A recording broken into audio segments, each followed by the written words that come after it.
নমস্কার বন্ধুরা, আজকে পোলট্রি রান্না করব। কড়াই গরম হয়ে গেছে, তেল দিয়ে দেবো। পেঁয়াজ কেটে নিয়েছি, মশলাও কেটে নিয়েছি। এখন পোলট্রির মাংস রেডি আছে। চিনি দিয়ে দেবো, তেজপাতা দিয়ে দেবো, পেঁয়াজ দিয়ে দেবো, একটু নেড়ে নেব। লবণ দিয়ে দেবো স্বাদ অনুসার। এবারে পোলট্রির মাংসটা দিয়ে দেবো।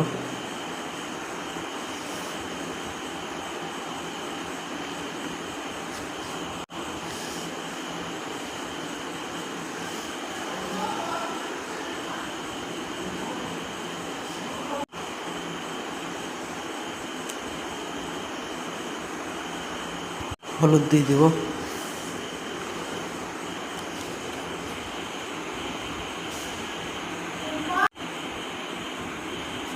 লঙ্কা গুঁড়ি দিয়ে দেবো একটু কালারের জন্য।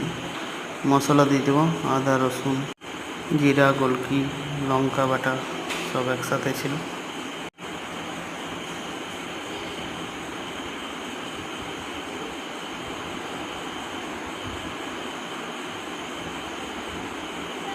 দেখুন জল কত বেরোলো।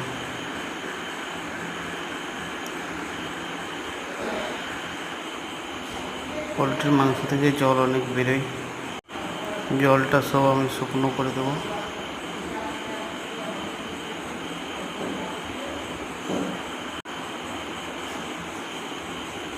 লাস্ট অবধি জলটাকে শুকনো করে তারপরে জল দেবো।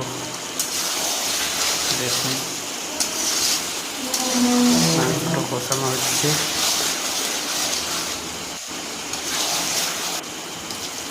এবারে গরম জল দিয়ে দেবো।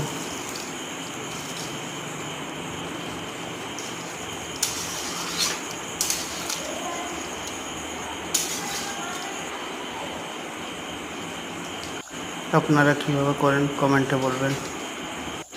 দেখুন আমার পোলট্রি মাংসটা রেডি হয়ে গেছে। এই দেখুন।